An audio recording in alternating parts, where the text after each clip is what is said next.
saya dengan NIM 22060160 dari kelas B3 non-reguler. Saya di sini akan memberikan beberapa contoh dan juga opini mengenai masalah belajar yang sering dialami oleh siswa. Nah, sebelum itu, kita akan membahas dulu apa itu masalah, belajar, dan juga masalah belajar. Masalah adalah situasi yang terjadi ketika kenyataan tidak sesuai dengan yang diharapkan, sehingga menimbulkan kesulitan. Sedangkan belajar adalah proses perubahan tingkah laku atau pribadi seseorang berdasarkan praktek atau pengalaman tertentu. Jadi, masalah belajar adalah kondisi yang menghambat siswa dalam mencapai tujuan belajarnya. Masalah ini bisa muncul dari dalam diri siswa ataupun lingkungannya. Selanjutnya di sini saya akan memberikan beberapa contoh dan juga solusi masalah belajar yang sering dialami oleh siswa. Yang pertama, ada kurangnya motivasi dan minat belajar siswa. Banyak siswa merasa kurang termotivasi untuk belajar. Hal ini disebabkan oleh beberapa faktor seperti ketidakjelasan tujuan pembelajaran, kurikulum yang tidak menarik, atau kurangnya dukungan dari orang tua dan guru. Tanpa motivasi yang kuat, siswa akan kesulitan untuk mencapai potensi maksimal mereka. Bahkan, sebagian siswa menganggap belajar sebagai beban yang harus ditanggung, bukan sebagai kesempatan untuk berkembang. Masalah yang kedua yaitu pembelajaran yang tidak interaktif dan monoton menyebabkan siswa bosan. Nah, banyak siswa merasa bosan dengan cara mengajar yang konvensional dan monoton. Pembelajaran yang didominasi oleh ceramah panjang tanpa adanya interaksi atau penerapan praktis membuat siswa cepat kehilangan minat. Kurangnya variasi dalam metode pembelajaran seperti penggunaan media pembelajaran yang menarik atau pendekatan berbasis proyek dapat membuat pengalaman belajar terasa membosankan dan tidak efektif.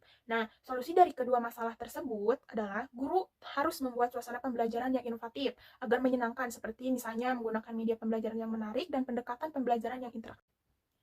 Masalah yang ketiga yaitu tekanan akademik dan kesejahteraan mental. Banyak siswa di Indonesia yang merasa terbebani dengan tuntutan akademik yang tinggi, baik itu dari ujian, tugas, ataupun harapan orang tua. Tekanan ini seringkali menyebabkan stres, kecemasan, dan masalah kesehatan mental lainnya. Ketika fokus utama hanya pada pencapaian nilai, siswa seringkali merasa terjebak dalam rutinitas belajar yang melelahkan tanpa memahami makna dari pembelajaran itu sendiri.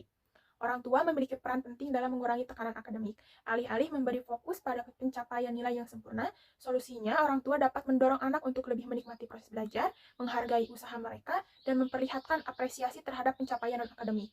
Komunikasi yang terbuka antara orang tua dan anak juga dapat membantu mengidentifikasi masalah yang dihadapi siswa sejak dini, sehingga solusi bisa ditemukan lebih cepat. Bismillahirrahmanirrahim, saya Sika Fitri Mustika Rahayu dengan NIM 2206090. Di sini saya akan menyampaikan opini saya terkait materi pembelajaran dalam judul masalah-masalah dalam belajar dan pembelajaran. Nah, kita harus tahu dulu bahwa masalah itu adalah hambatan yang harus dihadapi dan dipecahkan. Nah, sekarang di sini saya akan beropini terkait masalah-masalah dalam pembelajaran. Nah, arti pembelajaran tersendiri yaitu proses kegiatan yang dilakukan secara terarah dan struktur.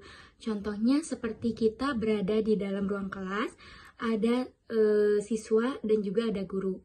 Lalu di situ kita berinteraksi, proses pembelajaran secara berlangsung. Dalam proses pembelajaran ini pasti ada masalah-masalah yang dihadapi.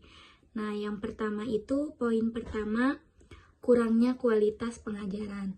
Pada saat ini, perkembangan zaman, kualitas pengajaran di Indonesia mungkin belum banyak melakukan pelatihan-pelatihan seperti workshop, seminar. Nah, poin kedua, ada kurangnya interaksi antara guru dan siswa.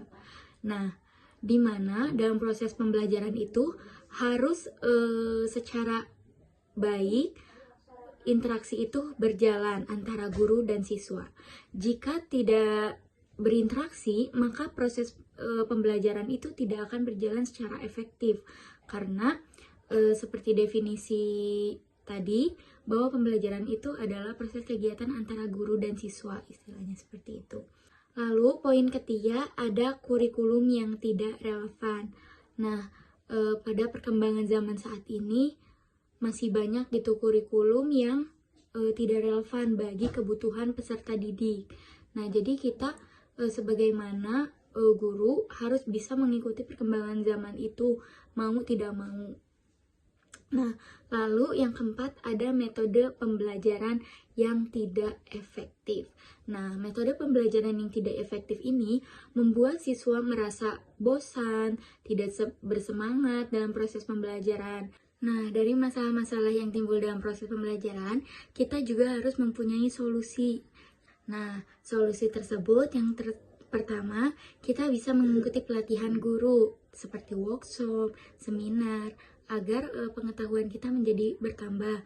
Nah, yang kedua ada banyak komunikasi. Kita harus sebagai guru harus banyak komunikasi antaranya dengan siswa, dengan orang tua siswa, atau dengan rekan kerja. Tapi yang paling utama adalah dengan siswa, karena kita berinteraksi yang paling utama itu dengan siswa dalam proses pembelajaran. Lalu yang ketiga, selalu menggunakan media konkret atau digital. Nah, pada perkembangan zaman saat ini, media teknologi digital itu sangat diperlukan dalam proses pembelajaran. Atau media konkret seperti misalnya akan menjelaskan materi perkalian, lalu bisalah dibuat dengan media papan perkalian.